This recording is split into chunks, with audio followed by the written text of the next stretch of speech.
그래서 투자는 스타트가 빠르면 빠를수록 좋아요. 이게 나중에 해야지. 그러면 이렇게 나이만 계속 먹어가면 오히려 더 리스크해지니까 한 살이라도 빨리 투자 시장에 접근하는 게 훨씬 낫습니다. 그러니까 이 투자를 못하는 이유는 돈이 없어서가 아니라 내가 확신이 없어서 못하는 거거든요. 돈은 다 없어요. 저도 돈이 없었고요. 돈이 처음부터 있는 사람이 얼마나 되겠어요. 근데 어떤 사람들은 계속해서 자산을 취득해 나가고 있고, 어떤 사람들은 뭐가 막혔고 정책, 뭐 정부 이런 계속 얘기하고 계시고. 그래서 저는 이게 결국은 투자는 마인드에 달렸다고 생각을 하기 때문에, 아까 그 카이로스 대표님이 말씀하셨던 것처럼 이런 좀 마인드적인 부분을 두 권의 책 안에 좀 많이 담으려고 애를 썼습니다. 이제 저는 투자자인데요. 경매 투자자로 주로 알려져 있지만 사실은 다양한 투자를 하고 있어요. 갭 투자부터 해서 여러분들이 많이 하시는 MPL, 대입변제, 이런 신탁 공매 다양하게 하고 있는데, 제가 이 하는 모든 투자 방법들이 이제 처음 접하시는 분들은 어렵게 느껴질 수 있지만, 제가 해보니까 이 경매라는 단순한 툴 하나에서 다 파생이 된 것들이거든요. 그래서 경매를 제대로 아시면 이 대부분의 투자가 쉬워지는 경험을 하게 됩니다. 제가 그랬고요. 저는 부동산 전공자도 아니고 그냥 일반 직장을 다니다가 나온 사람인데, 어쨌든 충분히 경매 하나로 얼마든지 투자를 좀 리스크를 충분히 낮추어서 오래 할 수 있다고 생각을 합니다. 여러분들께서 이거 경매가 좀 말랑말랑하게 느껴지실 수 있도록 이거 나도 할 수 있겠는데, 이거 전문가 영역이 아니었잖아, 좀 이런 느낌을 받으실 수 있었으면 좋겠어요. 이 경매라는 행위는 자본주의 사회에서 반드시 필요한 제도거든요. 경매라는 제도는 어느 나라에나 모두 다 있습니다. 하지만 약간의 방법과 절차만 다를 뿐인데 거의 비슷해요. 왜냐면은 이 제도가 없으면 우리는 큰 돈을 빌릴 수가 없어요. 무슨 얘기냐면 여러분들 한 1억 정도 빌릴 수 있을까요? 지금 전화해서? 어렵지 않을까요? 그쵸? 근데 어떤 사람들은 1억, 5억, 10억 빌릴 수 있죠? 그게 다 부동산을 담보로 잡고 은행에서 돈을 빌려주는 거잖아요. 우리를 믿고 빌려주는 게 아니라. 그쵸? 은행에서 우리가 이자를 내지 못했을 때 결국 담보로 잡은 그 부동산을 경매로 넘기는 거예요. 그런 제도가 있기 때문에 이 자본주의 사회가 굴러 돌아가는 거고요.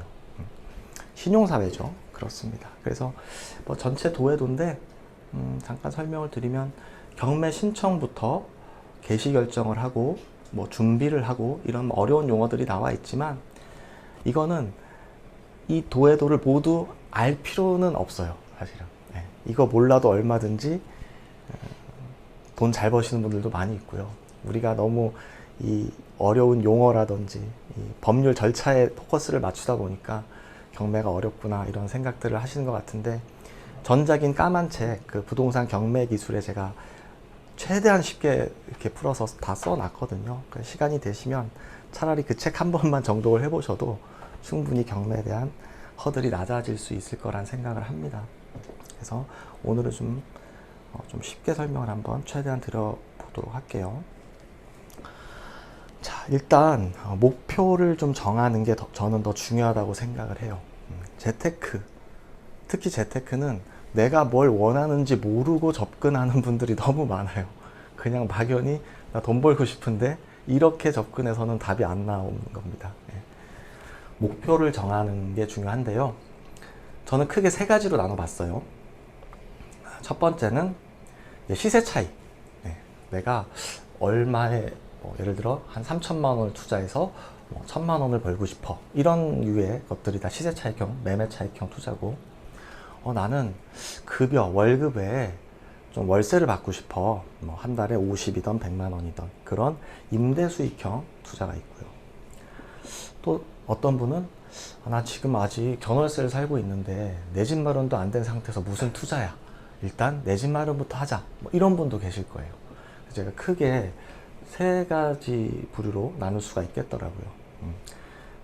근데 아쉽게도 요 세 가지를 모두 혹은 매매 차익과 임대 수익을 모두 만족하는 부동산은 안타깝게도 없습니다.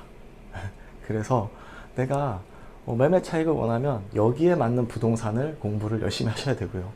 월세를 받고 싶으면 월세를 받는 부동산을 공부를 하셔야 되는데, 막연히 내가 재테크로 뭐 돈을 벌어보겠다 이렇게 하면 상당히 시간이 오래 걸릴 수 있고, 그러니까 돋보기 이론 아시죠? 돋보기를 초점을 맞춰서 오래 째면은 결국 타잖아요. 근데 돋보기를 이렇게 넓게, 스펙트럼을 넓게 하면 할수록 그냥 공부를 위한 공부가 되는 거예요. 이게 재테크가 아니라.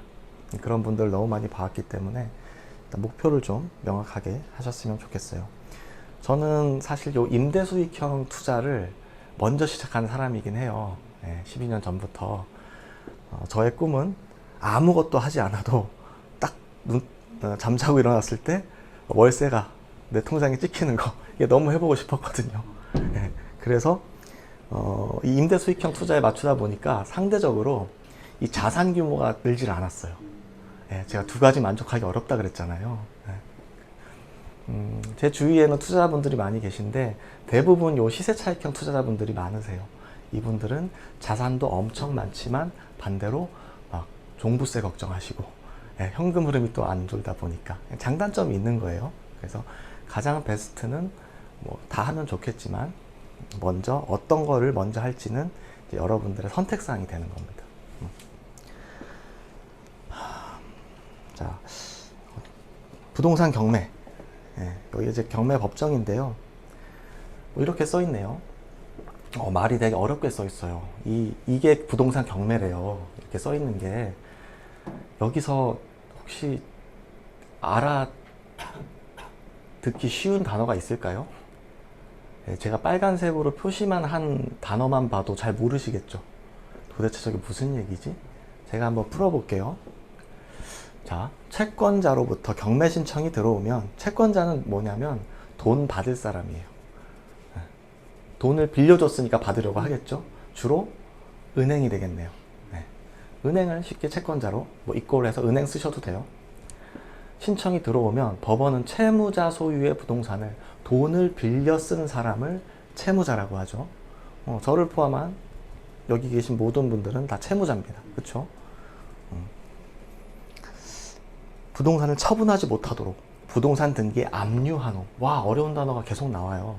압류란 거 모르셔도 돼요. 다만 느낌이 어때요? 뭐를 이렇게 잡는다는 느낌이 나죠? 잡는데요. 왜?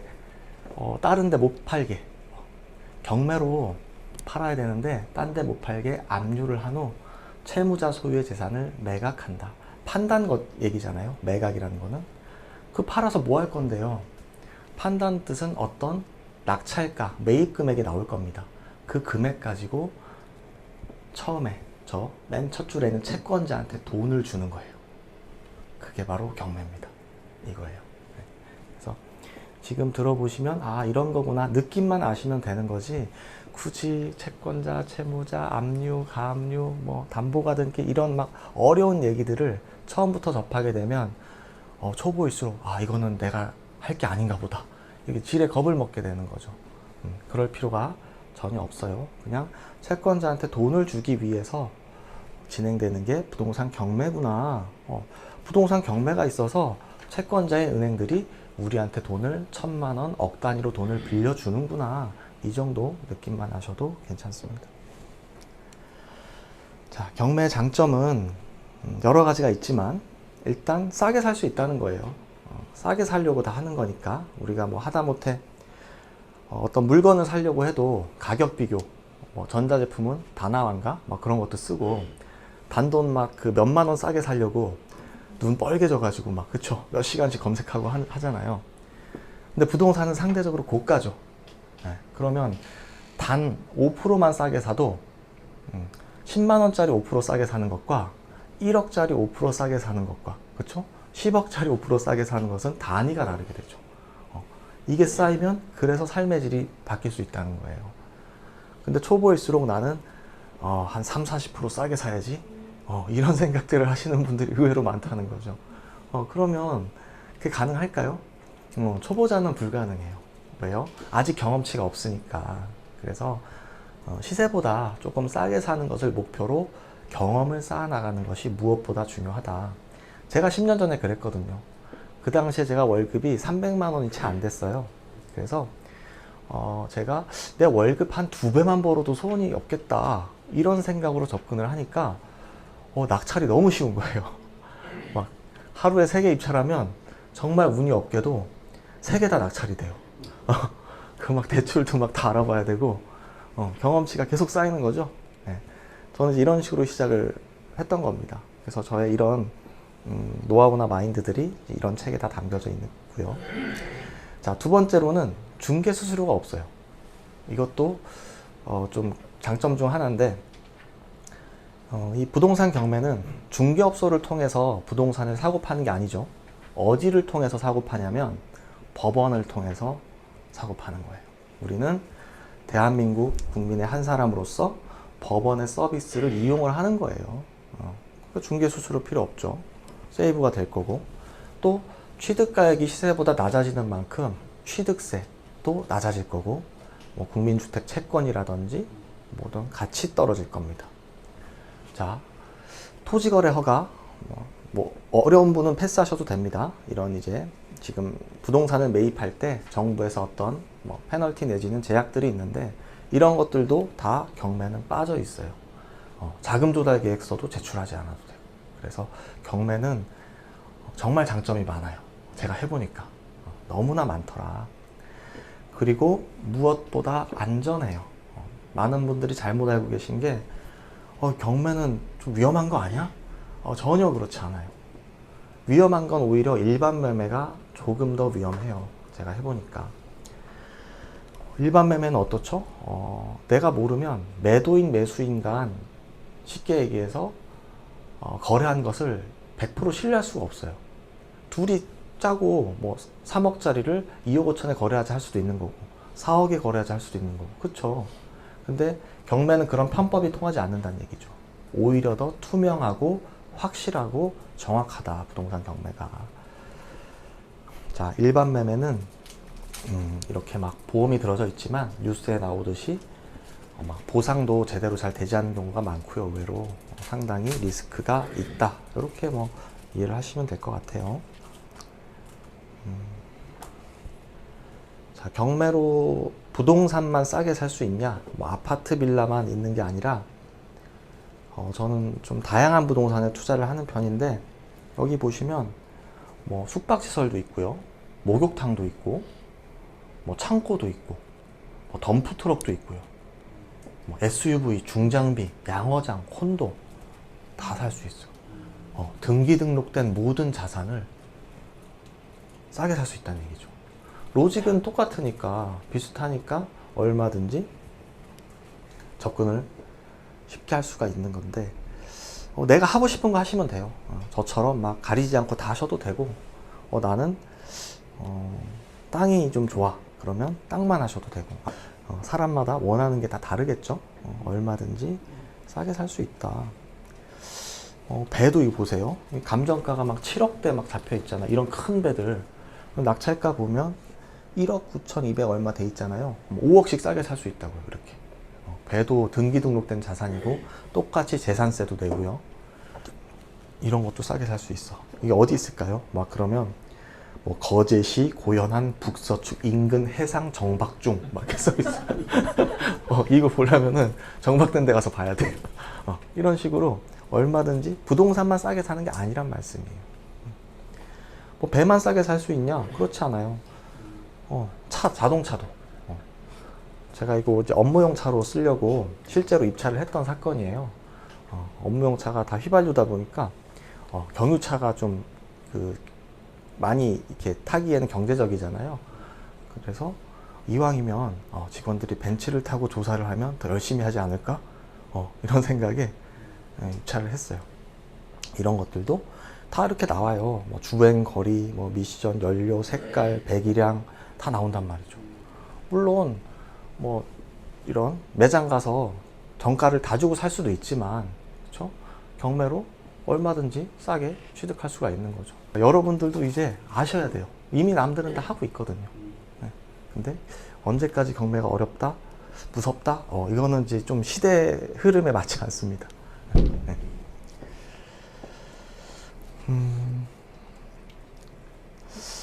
이제 유료 경매 사이트가 있는데, 제가 여기 스피드 옥션을 2011년부터 했으니까 10년차 유저거든요. 그래서 좀 한 10년 정도 사용을 하고 있는데, 관심 저장된 물건이 한 7,800건 정도 되잖아요. 이게 많다고 보일 수 있지만, 저는 이렇게 좀 오래 일하기보다는 꾸준히 하는 게 좀 중요하다고 생각을 해요. 경매는 그냥 꾸준히 하는 게 중요하다.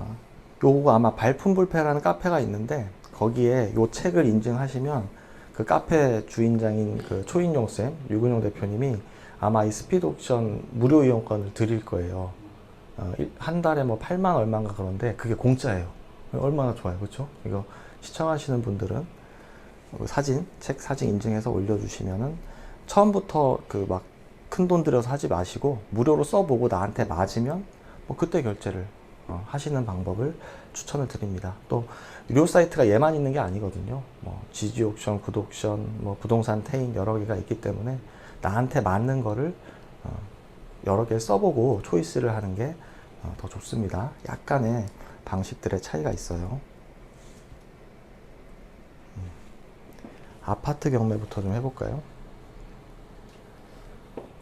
요거는 이제 제가 저보다도 이제 여러분들처럼 좀 이렇게 초보자분들이 아무것도 모르고 그냥 와서 낙찰을 받은 사례들만 좀 가지고 온 것 같아요.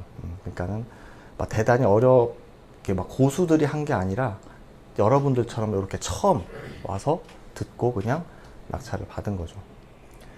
자, 이게 지금 한 시흥에 있는 한 아파트인데 이 전용 면적이 25.7이라는 거는 34평, 뭐 33평 아파트를 의미를 해요. 이걸 지금 뭐 9명 입찰해서 뭐 4억 4,300 이렇게 낙찰을 받았는데 이분이 똑같이 했어요.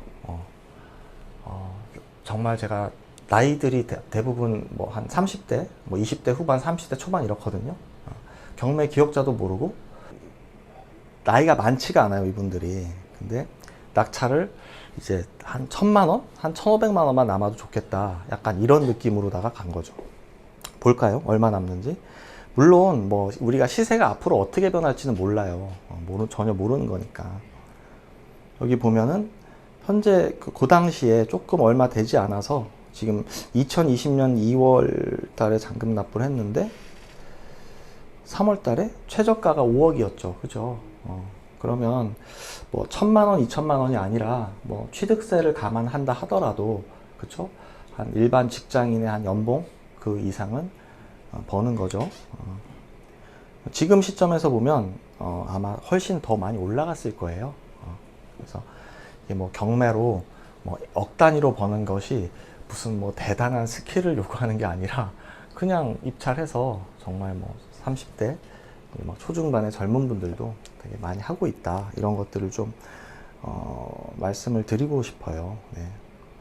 뭐 이런 것들도 마찬가지입니다. 요분은 여기 보시면 뭐 동호수가 다 나오니까 시간 되시는 분들은 등기부를 떼보면 집주인의 나이까지 다 나와요. 몇 년생인지. 네. 나오면 대부분 뭐 이분은 20대 후반인가 그럴 거예요. 후반일 텐데 학생이죠. 특강 듣고 있는 김민땡 학생입니다. 뭐 단독 낙찰 받았대요. 혼자 또 입찰하신 거예요. 그래서 유찰을 여기서 더 기다리지 않고 그냥 뭐 최저가가 1억 6천인데 최저가 수준에서 낙찰을 받은 거죠. 뭐 이분도 마찬가지였어요. 저는 돈 한 1,000만 원도 저한테 큰 돈입니다.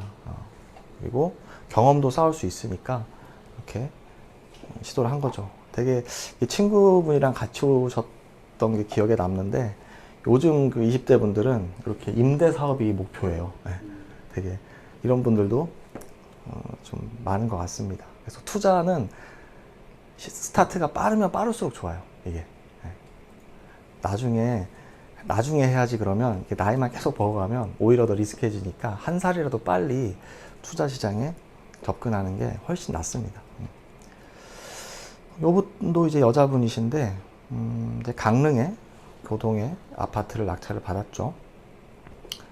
근데 이분 저 첫 입찰이었어요. 그러니까 경매를 어떻게 입찰하는지도 모르고 그냥 한 번 덜컥 배워가지고 막 가서 막 좌충우돌 하신 거예요. 막 입찰 보증금도 막 못 찾고 도장도 안 가져가고 막 그렇게 해서 우연찮게 입찰을 했는데 이분이 2억 5,400에 낙찰을 받았거든요. 근데 전세를 2억 6천에 놓은 거예요. 그러면 내 돈이 들어갈까요? 들어갈 일이 없겠죠. 그래서 이런 식으로도 뭐 얼마든지 투자자가 아니라 지금 다 말씀드리는 게 다 여러분처럼 완전 생초보분들 말씀드리는 거예요. 생초보분들. 그 사진까지 이렇게 찍어서 보내줬더라고요. 안방 화장실이 이렇게 생겼고요. 방, 뭐 작은 방, 안방 이런 게 너무 좋아요. 이렇게 해서 이제 사진들도 많이 오고. 그래서 이렇게 젊은 여성분들도 경매를 너무 쉽게 잘하고 있어요. 근데 아직도 경매가 어렵다 이런 것보다는 좀 해보시는 게 좋을 것 같습니다. 금액이 좀 커지면 커질수록 싸게 살 수 있는 마진폭은 더 커질 수밖에 없어요. 뭐 예를 들어서 이거 40평대 아파트거든요. 일산에. 감정가가 한 8억 8천 정도 되지만 낙찰을 한 7억 1천 정도 받았죠. 이거는 최저가가 2022년 4월이면 지금이 4월이죠. 4월에 최근에 이제 잔금 납부를 한 거고 제일 낮은 게 8억 2,500이네요. 그렇죠? 그러면 한 7억 1천에 받았으니까 한 1억 이상 싸게 샀네. 그렇죠? 1억이면 뭐 작은 돈은 아닐 것 같아요. 그렇죠? 우리가 1억을 모으려고 하면 몇 년을 모아야 되죠? 월급을? 그렇죠? 월급 절반 50%를 아껴 써서 모은다고 해도 최소 뭐 5, 6년 이상은 모아야 될 거예요. 근데 이런 것들을 그냥 누구든 한 번에 툭툭 이렇게 하는 거죠. 이게 뭐 오래된 게 아니라 지금 벌어지고 있는 일들을 말씀을 드리는 거예요. 뭐 이렇게 매매가가 8억 8천에도 거래가 되고, 그렇죠? 요것도 이제 젊은 분들이에요. 다 30대 초반, 뭐 20대 후반 이런 분들이 낙찰을 다 받은 겁니다. 2억 5,500에 낙찰을 받았는데 지금 현재 지금 더 올랐겠네. 4억 7천이면 이분도 그랬어요. 전에 한 1,000만 원, 1,500만 원만 남아도 손이 없겠다고. 근데 공을 하나씩 붙여야 될 것 같아. 한 1억 5천에서 2억 남을 것 같아. 그죠? 뭐 팔았는지 안 팔았는지 모르겠습니다. 그 뒤로는 연락을 안 오셨는데 낙찰 이렇게 많이 받고 있고, 뭐 이분도 마찬가지고요. 뭐 사례는 한도 끝도 없고, 이분도 서울에 계신 분인데 부산까지 가서 입찰을 하신 분이에요. 저희 그 발품불패 카페에 다 올라와 있고 이런 과정들이 지금 올해 1월에 잔금 납부하고, 얘는 벌써 매도까지 마쳤어요. 일반 직장인 분이시고 그냥 코로나로 약간 이제 그 출근하는 횟수가 줄어들다 보니까 부업으로 뭐 할 수 있는 게 없을까? 그렇게 해서 배워서 이렇게 하는데 이분은 1년에 여러 개를 낙찰 받아요. 그리고 오래 안 가져갑니다. 그냥 1,000만 원이든 2,000만 원이든 벌고, 자기 월급이 500이라면 뭐 예를 들어 1,000만 원 남다 치죠. 그러면 2달치 월급이잖아요. 그렇죠? 뭐 대단한 스킬을 요하는 게 아니니까. 그래서 요거는 이미 매도까지 맞춰진 겁니다. 그러니까 제가 이거 히스토리를 아는데 모든 비용 다 제하고 세후로 1,000만 원 딱 맞춰서 벌고서 팔았어요. 그냥. 물론 이거를 이제 보시면 전세 최저가가 2억 5천이잖아요. 근데 낙찰은 2억 4,700이잖아요. 그럼 내 돈이 한 푼도 안 들어가요. 그렇잖아요. 네. 그래서 그냥 한 푼도 안 들어가고 전세를 놓고 2년 있다 팔아도 되는데 이분의 그냥 성격인 거죠. 그냥 나는 확실한 수익이 좋아. 그럼 세금 낼 거 내고 이렇게 하기도 하고. 뭐 정답은 없고 뭐든지 나한테 맞춰서 하시면 되는 겁니다.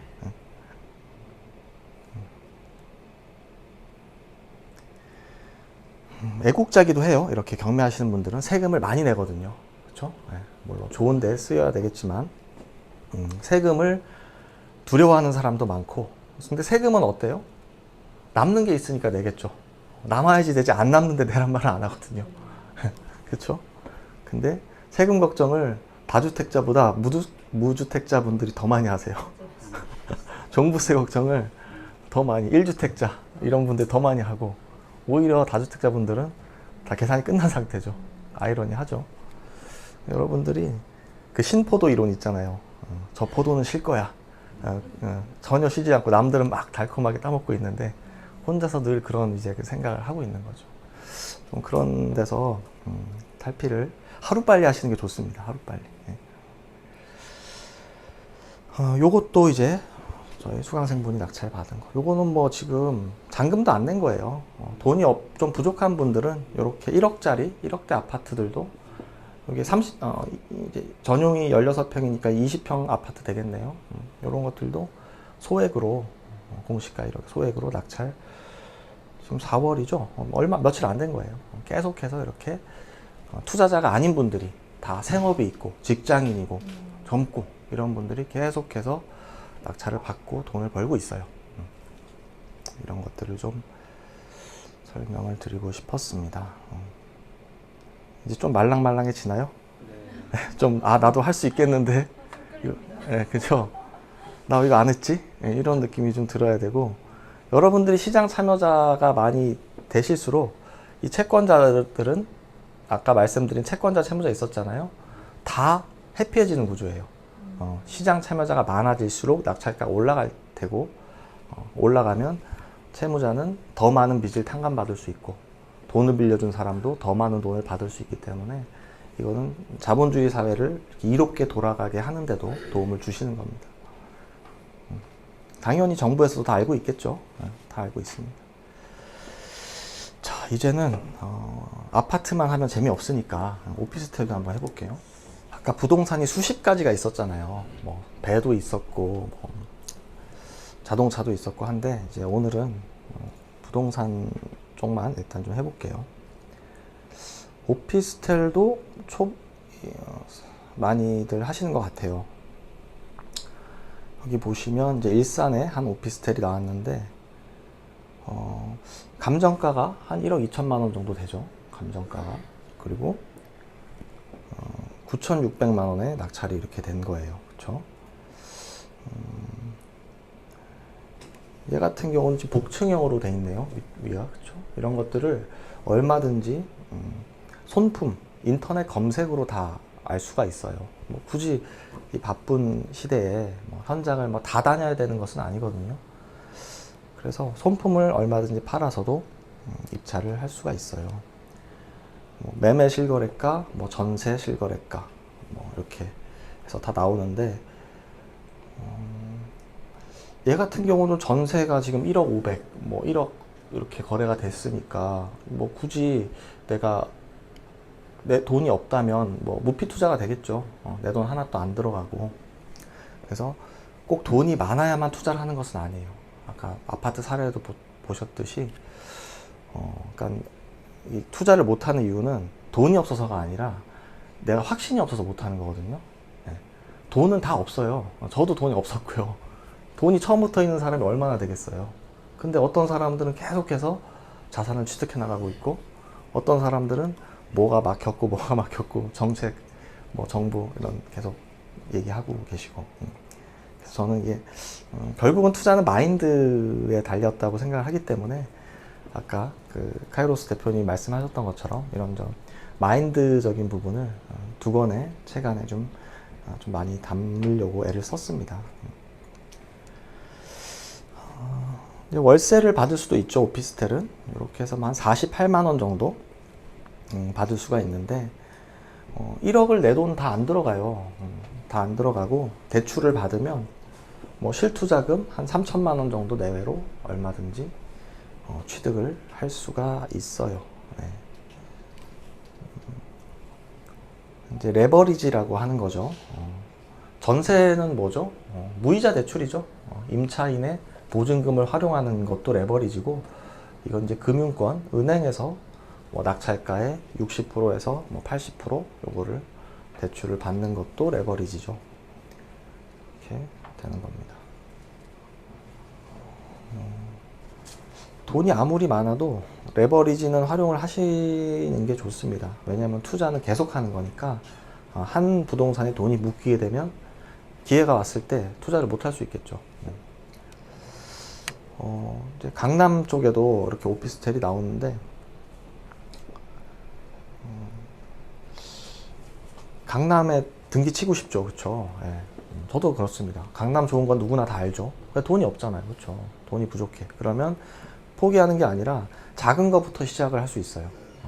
얼마든지 오피스텔도 대지 지분, 이건 한 평 정도 되지만 이것도 어쨌든 강남에 땅 한 평을 취득을 하는 거거든요.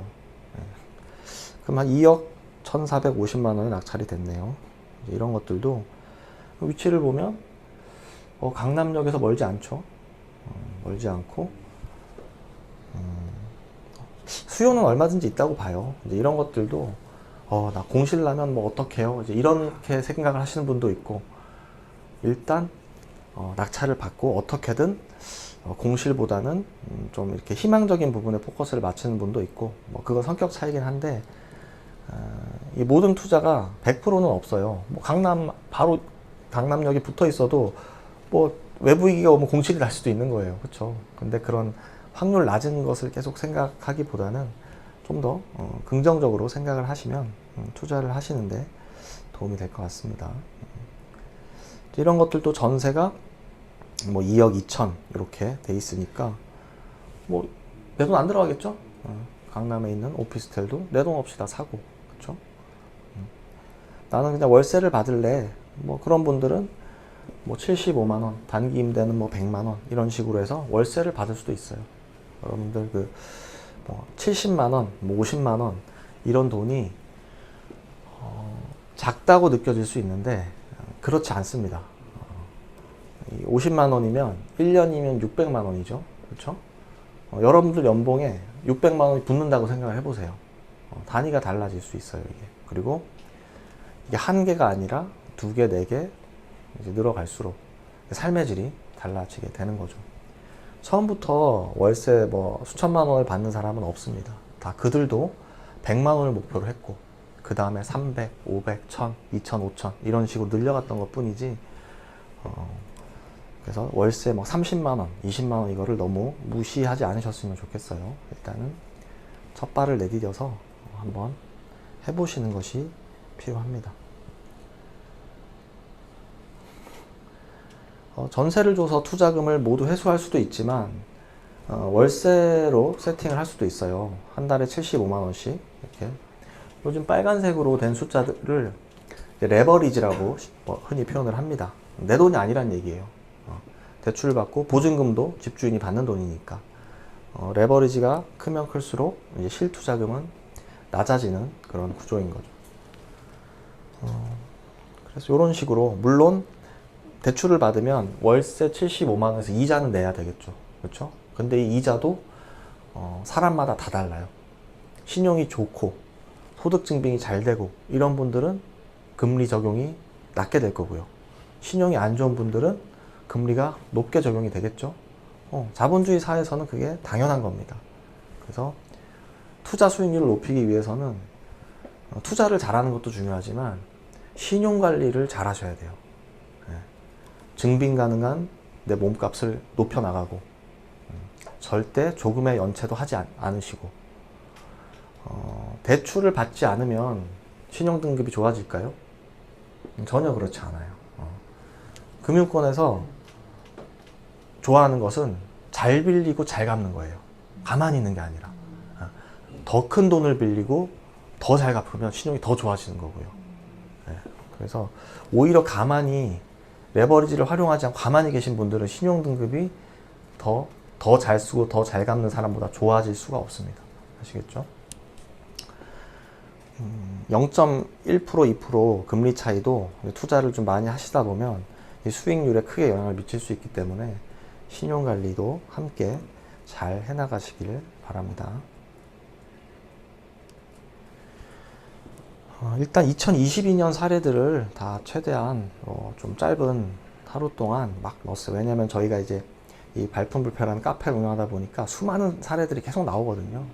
그래서 뭐 시간만 있으면 뭐 하루 종일도 할 수 있습니다. 계속. 이제 송도, 이것도 아직 4월 20일이 아직 도래하지 않았기 때문에 대금 지급 기한이라는 것은 조 날까지 잔금을 내세요. 뭐 이렇게 된 거죠. 인천대 입구역에서 가깝죠. 여러분들이 송도를 잘 모르셔도 돼요. 하지만 그냥 기본적으로 역에서 붙어 있으면 좋다는 느낌은 들잖아요. 그쵸? 그럼 전화 한 통 넣어보는 거죠. 여기 중개업소에 전화를 해서 월세는 얼마 정도 형성돼 있나요? 매매로는 얼마에 살 수 있나요? 이런 식으로 얼마든지 할 수가 있어요. 저는 개인적으로 송도 이런 것들을 나쁘지 않게 봐요. 막 오피스텔이 좋다는 게 아니라 내가 좀 자금이 부족하다면 여기 볼까요? 뭐 매매가가 1억 7,900, 뭐 전세가가 1억 7천, 뭐 6,500 이렇게 거래가 되잖아요. 낙찰이 얼마 됐지? 1억 6,300에 됐으니까 이것도 뭐 우피 투자 되겠네. 전세가가 더 높으니까. 이게 뭐 오래된 게 아니라 지금 이제 벌어지고 있는 일들, 돈이 없이도 얼마든지 하는 분들이 많이 계시고, 뭐 굳이 현장에 가보지도 않습니다. 사실 이런 거 하시는 분들 보면 그냥 손품 5분 팔고 입찰하는 분들도 많이 있고. 그러니까 경매가 왜 어려운지 저는 잘 모르겠어요. 그렇게 어려운 게 아닌데 대부분 이 권리 분석에 포커스를 맞춰서 그래요. 근데 권리 분석이 차지하는 비율은 제가 책에도 써놨지만 초보자인 여러분들 입장에서 봤을 때 차지하는 비율이 한 10%도 안 돼요. 그 10%에 근데 너무 많은 힘을 쏟고 계신 거죠. 되게 비효율적인 겁니다. 투자는 효율적으로 해야 되거든요. 내가 책을 1시간 걸려서 다 읽었으면 뭐 거기서 뭐 하나를 뽑아내셔야 되고, 내가 경매를 배웠으면 하다못해 뭐 1,000만 원짜리 뭐라도 낙찰을 받아야 돼요.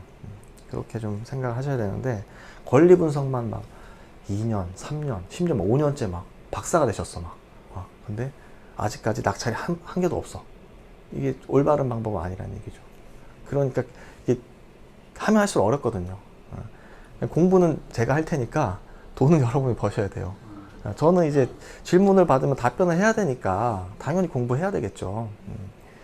근데 대부분 초보자분들이 학자가 되려고 하는 거예요. 돈을 벌어야 되는데 뭐 학원 가서 무슨 몇 개월 과정, 1년 과정을 배운대. 저는 그런 거 좀 비효율적이라고 생각을 해요. 모든 재테크는 하는 과정에서 배우는 게 더 많기 때문에 그게 산 증인입니다. 저희 두 저자가 뭐 부동산 전공자들도 아니었고, 그냥 사실 유근영 선생님도 저희 그 경매 마스터를 2018년도에 들으신 분이거든요. 근데 지금 등기부가 100개가 넘어요. 등기부 등본이 100개. 대단하시죠? 지금 이 순간에도 계속 낙찰 받고 있는 거예요. 한 달에 여러 개씩. 그거 인증 다 해놓으셨습니다. 그래서 좀 이 희망을 가지시면 좋을 것 같아요. 요즘 인터넷이 워낙 잘 돼 있어서 이렇게 뭐 롯데몰, 송도 캐슬파크 치면 호갱노노 이런 데 들어가 보면 이 뷰도 정말 좋잖아요. 세대수가 일단 많으니까 편의시설도 잘 돼 있고 이런 것들을 검색을 통해서 얼마든지 알 수 있습니다. 전세를 놓을 수도 있지만 이렇게 60만 원씩 월세를 받을 수도 있고 수익률이 한 요 정도 나오는구나 알 수 있는 거죠. 대출 받고 뭐 보증금 조금 해소하면 실투자금이 뭐 한 3, 4천만 원 정도 가능하구나. 이런 것들을 예전 과거는 필요가 없어요. 여러분들 이렇게 경제서적 같은 거 보실, 특히 재테크 책 보실 때 뭐 그런 예전에 캐캐 묵은 얘기들 있잖아요.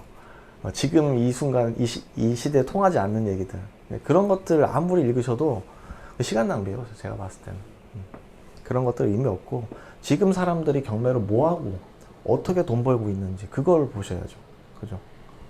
그러니까 책은 다 좋아요. 뭐 나쁜 책은 없을 거잖아요. 다만 조금 시간 낭비가 되는 책들이 있을 거고 나한테 맞는 책들이 있을 텐데 굳이 시간이 한정된 시간 속에서 읽으셔야 한다면 그냥 최신 책을 사는 게 가장 좋다고 생각을 하고, 뭐 경매책뿐만이 아니라 그건 뭐 아파트든 뭐든 어떤 투자가 됐던 간에 지금 현재 시점에서 투자자들, 사람들이 뭐 해서 돈을 벌고 있는지 그거를 보시는 연습을 하셔야 돼요. 뭐 2, 3년 전에 돈 벌었던 거 뭐 그거 자기 자랑밖에 안 되잖아요. 그거 봐서 뭐해. 지금 안 통하면. 물론 뭐 사이클은 돌고 도니까 뭐 스킬을 장착하는 측면에서는 공부를 할 수 있지만 저는 좀 현실주의자라서 그런 생각을 합니다.